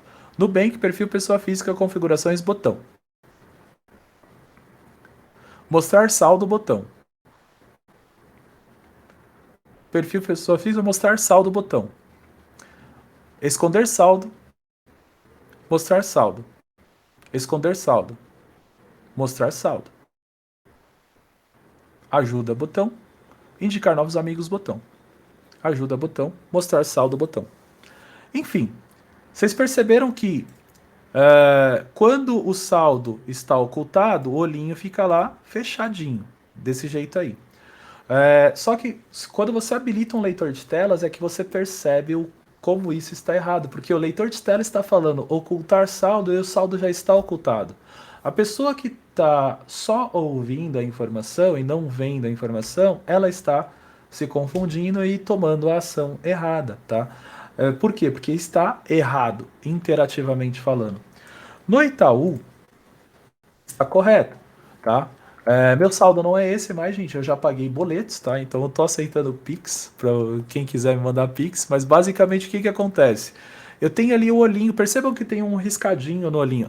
Detalhe importante, podemos entrar na discussão sobre o posicionamento do olhinho, mas não vamos fazer isso agora, tá? Por quê? Porque aí a gente começa a falar do layout em si. Concordo que a posição deste olhinho não está muito boa, mas independentemente disso, vamos pensar na funcionalidade. O meu foco aqui é a funcionalidade e o design de interação. Então, assim, o olhinho está cruzadinho. Por quê? Porque eu vou ocultar o saldo. É simples assim. O saldo está sendo exibido, tá? E aí, quando você habilita o leitor de telas, aqui no caso do Itaú, tem até alguns complementos adicionais, porque a gente tem, na época que eu trabalhava lá também, tinha um foco muito grande ali de como você ouve a informação, para facilitar a experiência das pessoas, né, e tudo mais. Então, como é que era aqui, ó? Buscar botão. Você possui novas notificações. Esconder valores de saldo em conta, botão. Esconder valores de saldo em conta, botão. Exibir valores de saldo em conta. Esconder valores de saldo em conta. Basicamente é isso que acontecia. Então você tem a interação correta e também a audição correta da informação. Se vocês avaliarem produtos por aí, né, espalhados por aí, eu tenho vários na minha aula lá do Access Boost. Hoje eu só trouxe alguns aqui por causa do tempo mesmo que a gente tem. Então assim, esse é do LinkedIn. O LinkedIn, por exemplo, eu gravei um videozinho rápido. Quando você tem os cursos do LinkedIn Learning, né? Eu salvei esse curso aqui sobre design emocional e aí tem lá o botãozinho salvo, tá? Aqui funciona, por quê? Porque eu não estou trabalhando com um ícone, eu estou trabalhando com o texto. Quando é texto, funciona de uma forma muito mais assertiva. Então o LinkedIn, ele tem lá, está salvo. Passa o mouse no botão, né, ele vai ficar de outra cor com o hover, poderia ser melhorado também, mas o que acontece, ele está dando esse feedback visual. Cliquei nele, agora ele está como salvar, porque eu não salvei ainda. Então basicamente é a ação. Só que ali ele tem uma informação, né? Tipo, ele mostra que está salva, ele não fala que é de salvar, porque ficaria estranho também. A gente também tem que entender esses contextos de como eu vou trabalhar melhor essas literais, tá? Quando eu trabalho só com textos. No caso do Globo Esporte, quem acompanha futebol às vezes pelo Globo Esporte ali, tem também uma questão ali, ó. Lá em cima tem o íconezinho do som, né? E o que é legal do Globo Esporte? Eles trabalham com os dois, com o ícone mais a literal. Passa o mouse, aí ele vai passar a informação, alerta de gols desligado. Quando você clica, ele vai fixar essa informação. Ó, agora tá, alerta de gols ligado, tá? Então você tem uma label junto com o ícone. Nesse caso também funciona, porque a label ali, de certa forma, está contribuindo com a compreensão da informação, não é só o ícone. O problema acontece quando você tem só o ícone representativo. Aplicativo Zoom. O Zoom, né? A gente está usando hoje o Discord aqui para transmitir, mas o Zoom também tem um problema. E eu descobri isso sem querer, fuçando também. Lá no Zoom, a gente tem lá nas configurações, olha lá o meu e-mail, MSA, asteriscos e olhinho fechado. Quando eu clico, ele mudou para o olhinho aberto e aparece o meu e-mail completo. Ou seja, o Zoom também está errando aqui, nesse ponto. Já esse outro aqui é o último que eu mostro tá correto, que é o da ACM. A ACM é um dos principais portais, das principais eventos de tecnologia que nós temos. O maior evento de interação humano-computador acontece a partir da ACM, SIGGRAPH, a Feira Internacional de Gráfico, né? Também é deles. Enfim, eles têm vários eventos internacionais famosos. E olha que interessante ali no caso do cadastro deles ali. O cadastro do login, né? Você tem lá o botãozinho do olhinho aberto, né, para exibir a senha, olhinho fechado para ocultar a senha. Aqui está correto. Por quê? Eu digito ali o meu nome do usuário, né, o username, aí o password, eu digitei um aleatório. Eu vou exibir a senha, o olhinho está aberto. Então eu vou clicar nele, a senha vai ser exibida, agora o olhinho passou a ser fechado. É o comportamento do play stop, tá, gente? O correto é este aqui, tá? O Nubank está errado, basicamente. E aí, literatura para vocês pesquisarem mais sobre. Doug Van Nuys foi um dos maiores pesquisadores sobre design de interação. Ele tem o livro dele, Understanding Interactive, de 2000. E aí nas páginas 129, 128, 130, ele traz o contexto. São os botões comutadores, né? Aqueles botões de um item só, e também switch, comparativo com switches, como que é feita essa interação do processo. Entender essas bases é fundamental para você saber como desenha uma interface de uma forma adequada, tá, gente? Para quem quer um livro mais atual, você tem o do Alan Cooper, né? O About Face 3. Eu tenho esse livro em versão digital. Na página 445, para quem quiser ir pesquisar, está falando sobre o flip-flop buttons, né? Como é o comportamento do design de interação dos flip-flop buttons, que era um nome horrível, mas era o nome que ele trazia. E aí, você tem o About Face 4, que esse sim eu tenho a versão impressa. Nas páginas 595 e 596, na quarta edição dele, de 2014, ele mudou o nome, é State Switching Buttons, mas ele fala e explica detalhadamente todo o processo que vocês precisam compreender sobre isso, tá, gente? Enfim, entender as bases históricas sempre será fundamental para saber como desenhar uma interface de uma forma adequada sem correr esse risco de confundir os formatos e padrões. E enquanto você apenas copiar padrões de outros lugares sem entender o design na essência, você vai ter um problema e vai replicar esse problema quase sempre, tá? Quando a gente fala de design inclusivo, a gente está falando de vários pontos específicos. A gente está falando de raça, a gente está falando de gênero, de etnia, de geografia, status socioeconômico, orientação sexual, religião, idade, senioridade, experiência, deficiências, cultura.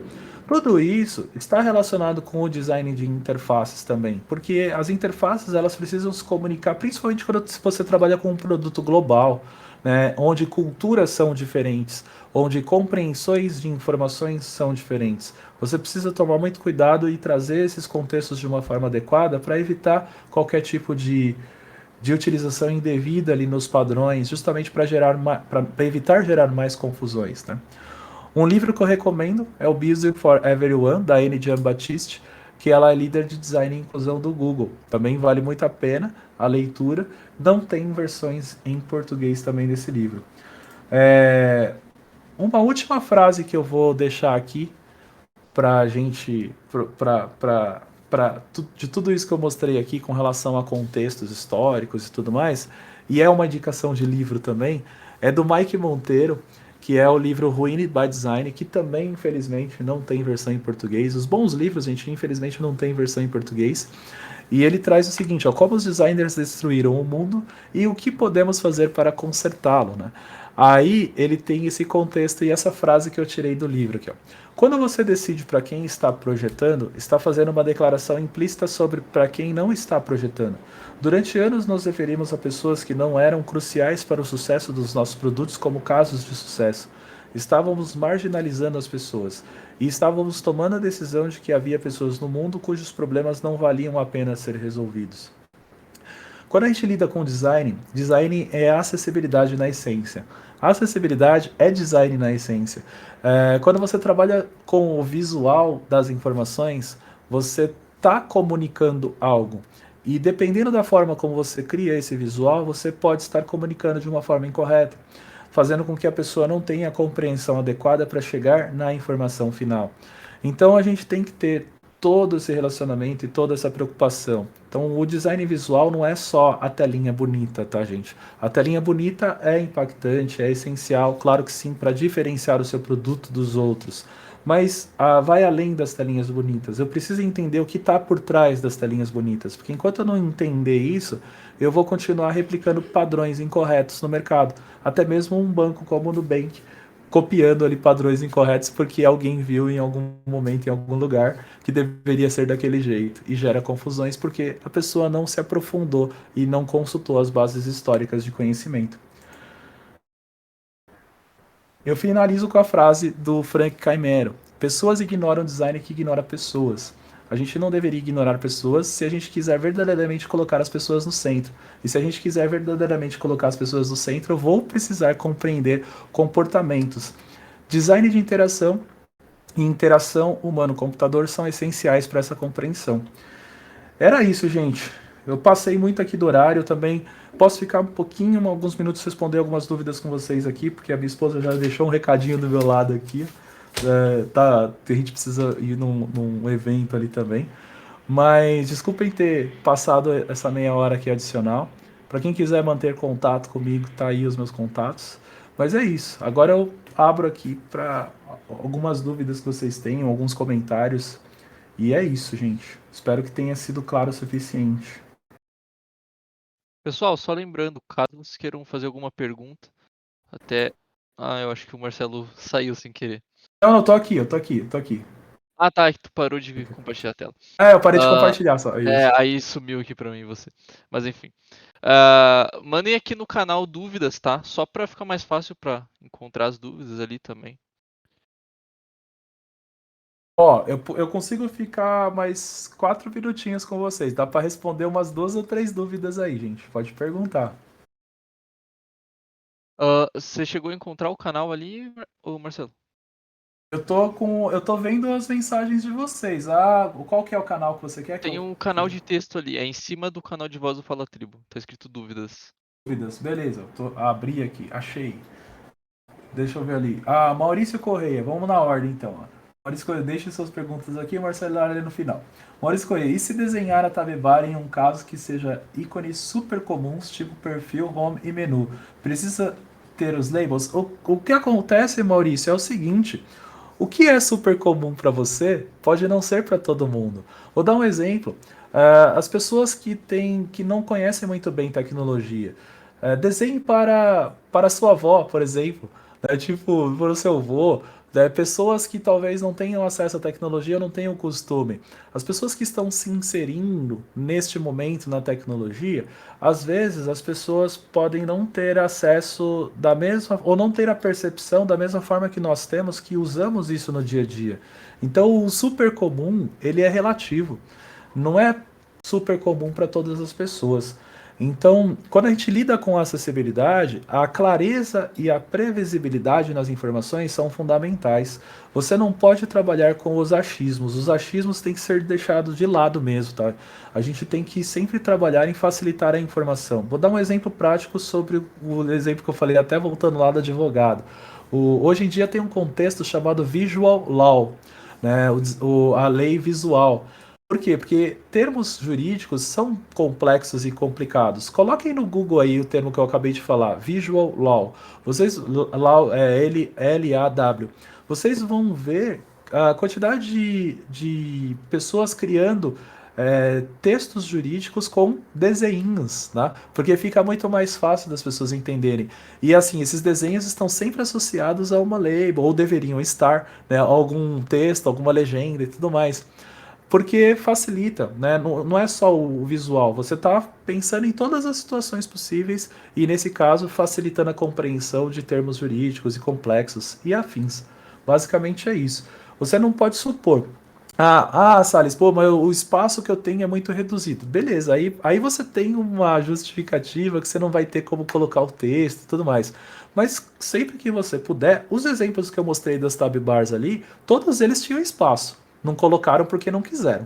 É simples assim, entendeu? Então a gente tem que sempre pensar nessa possibilidade.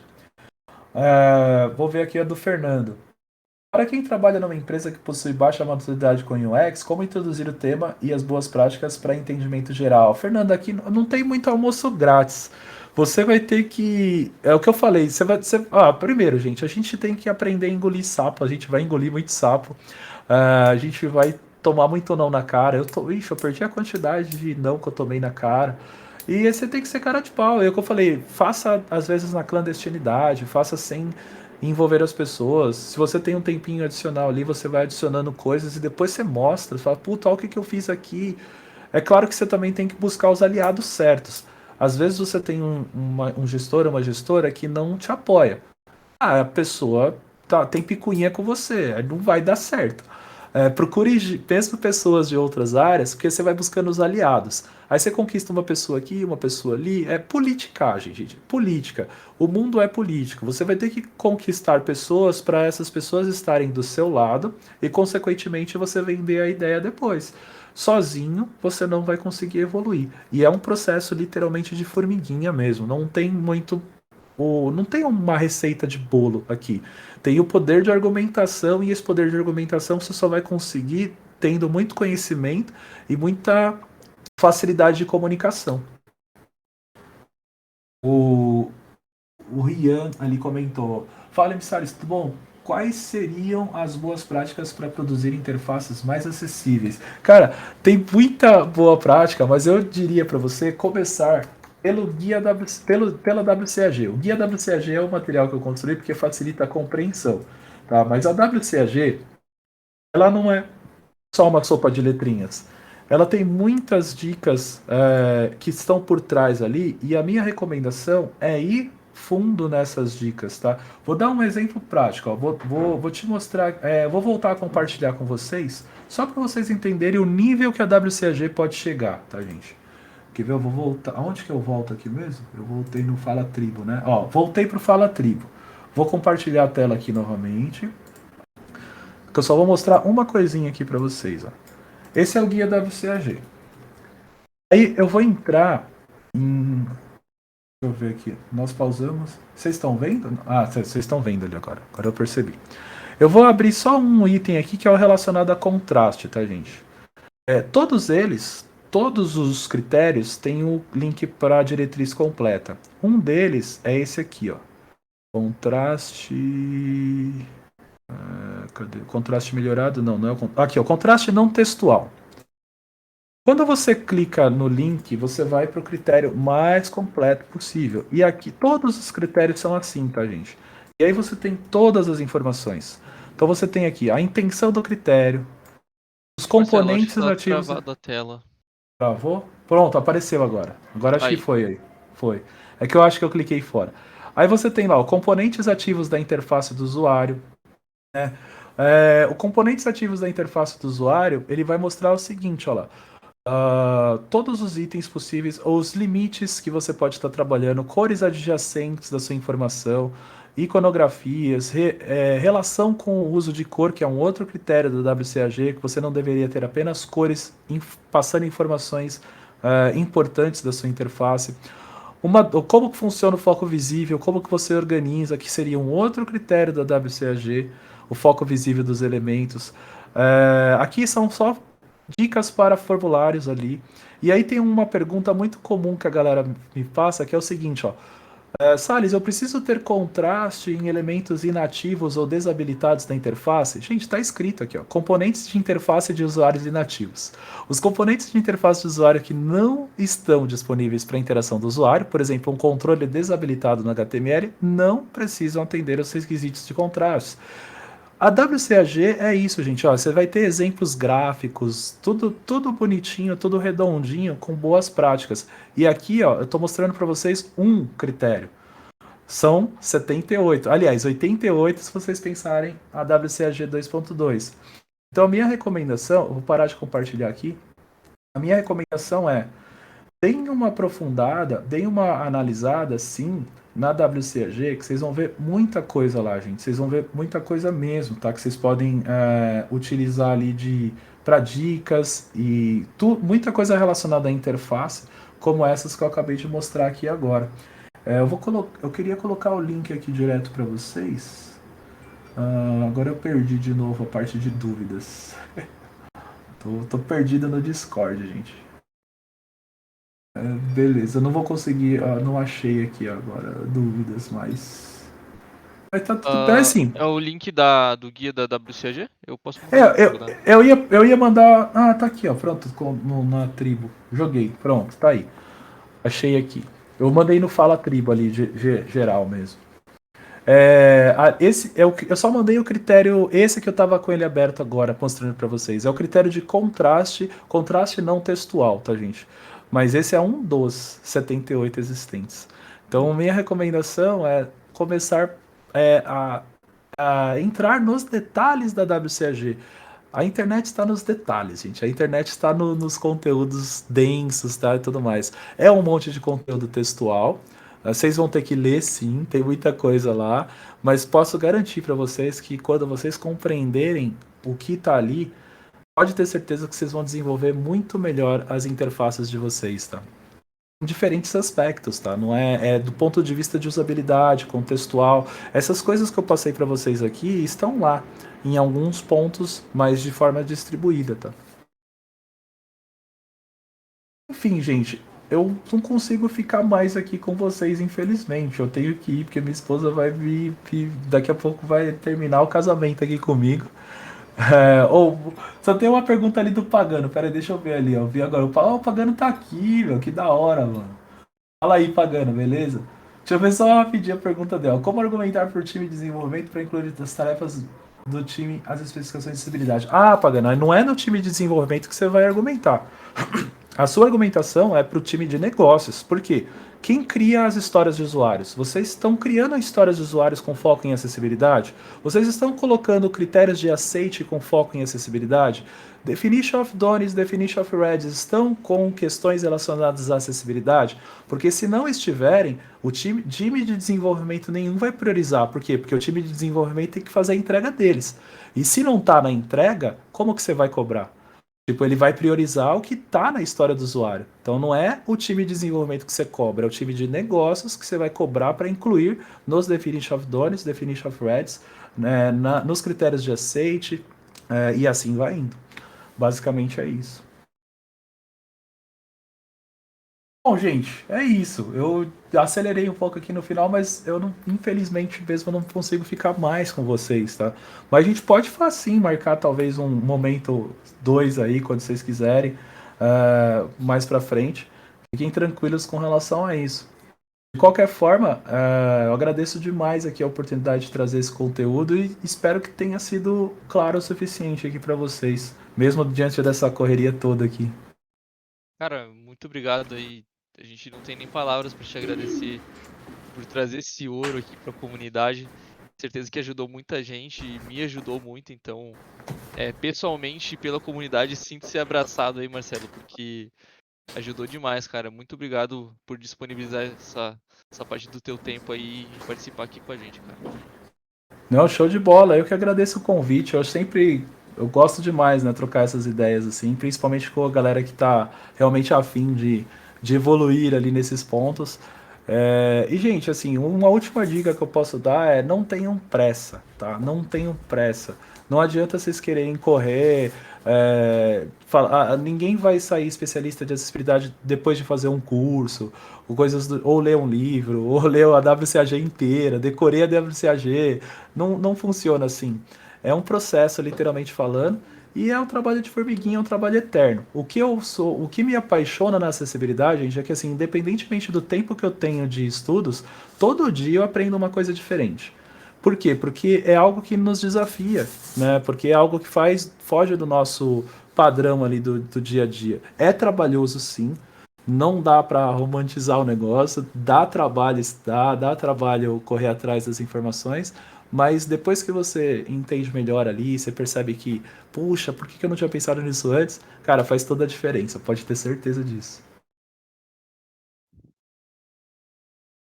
E tem outras. Mandem, se vocês quiserem organizar aí algumas perguntinhas, aí eu posso responder depois, algumas coisas que sejam rápidas ali.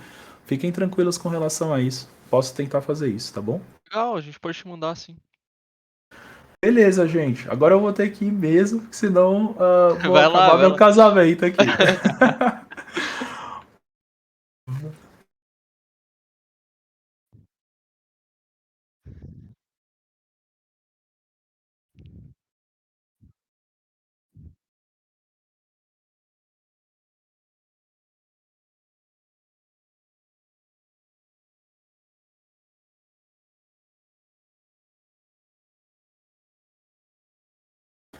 Pode marcar, gente, que eu compartilho lá também alguns lá. Não vai dar pra compartilhar todo mundo, mas os primeiros lá eu consigo compartilhar sim.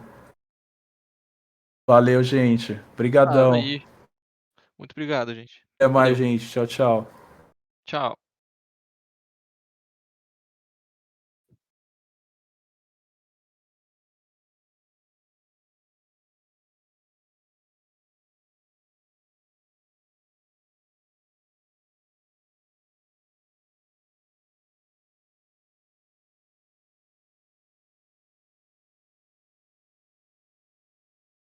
Fala, rapaziadinha. Bom dia, boa noite.